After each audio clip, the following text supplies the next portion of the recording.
ஆதி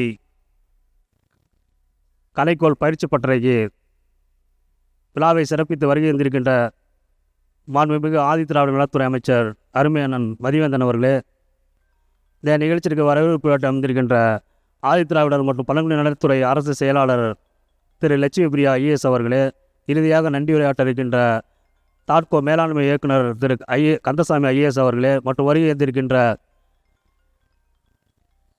தாட்கோ அதிகாரிகளே, பயிற்சி பெற்ற மாணவ செல்வங்களே மற்றும் பத்திரிகை துறை நண்பர்களே, உங்கள் அனைவருக்கும் முதற்கண் வணக்கத்தை தெரிவித்துக் கொண்டு,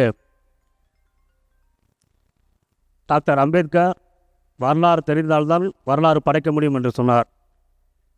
வரலாறு தெரிந்து கொள்வதற்காக தான் மாண்புமிகு முதலமைச்சர் அவர்களும் துணை முதலமைச்சர் அவர்களும் ஆதி கலைக்கோள் பட்டறைங்கிற ஒரு நிகழ்ச்சியை ஏற்பாடு செய்து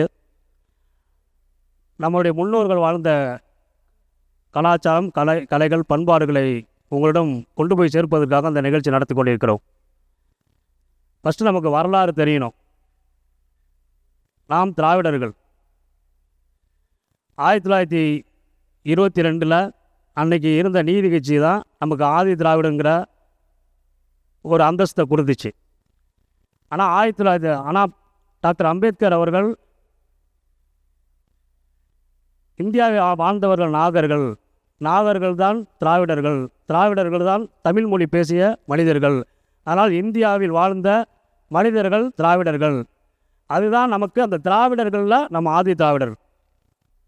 அந்த ஆதி திராவிடருடைய கலைகளையும் பண்பாடுகளையும் கலாச்சாரத்தையும் எடுத்துரைக்கும் விதமாக தான் வருங்கால சமுதாய சந்ததியினர் நீங்கள் இந்த பண்பாட்டு சின்னங்களை எடுத்து சென்று தன்னம்பிக்கையோடு வாழ வழிவகை செய்கிற ஒரு நிகழ்ச்சியாக இந்த நிகழ்ச்சி நடைபெற்றுகிறது.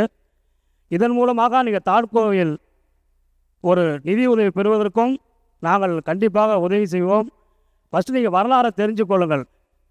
அம்பேத்கர் சொல்வார், புத்த சாம்ராஜ்யம் அழிந்ததுக்கு பிறகுதான் வரலாறு சிம்மம்னு ஒன்று வந்துருச்சு, மனு நீதினு ஒன்று வந்துச்சு. இந்தியாவுக்கும் மற்ற நாடுக்கும் உள்ள வித்தியாசம் என்னென்னா, வேற்றுமை என்னென்னா, அங்கே வர்க்க பிரச்சனை, தொழிலாளர் வர்க்க பிரச்சனை, முதலாளி வர்க்க பிரச்சனை. இங்கே சாதி பிரச்சனை, வரலாறு 4 விதமான வர்ணங்கிற அடுக்கிற பிரச்சனை. இந்த பிரச்சனைகளை அடித்து ஒடித்தது புத்தருக்கு பிறகு இந்தியாவில் பெரியாரும் அம்பேத்கரும் தான். அந்த பெரியாருடைய கொள்கை தான் நீதி கட்சியும். முத்தமிழறிஞர் டாக்டர் கலைஞர் நம்மளுடைய மக்களுடைய வாழ்வாதார பிரச்சனையும் தொழில் முறை ஆக்குவதற்கு தான் தாட்கோங்கிற நிறுவனத்தை கொண்டு போய் சேர்த்தார். இன்றைக்கி அவர் வந்த வாரிசான தமிழக முதல்வர், திராவிட மாடல் முதல்வர் அவர்கள் நம்முடைய மக்களுக்கு ஊண்டுகோலாக இந்த ஆதி கலைக்கோள் பயிற்சி நடத்த சொல்லி இன்னும் உங்களுக்கு தன்னம்பிக்கையாக உள்ள ஒரு அடுத்த கட்ட சமுதாயத்தை கொண்டு போய் சேர்க்கிறது அந்த நிகழ்ச்சி. கண்டிப்பாக நீங்கள் தன்னம்பிக்கையோட வாழ வழிவேணும் என்று கேட்டுக்கொண்டு வாய்ப்புக்கு நன்றி விடைபெறுகிறேன். நன்றி, வணக்கம்.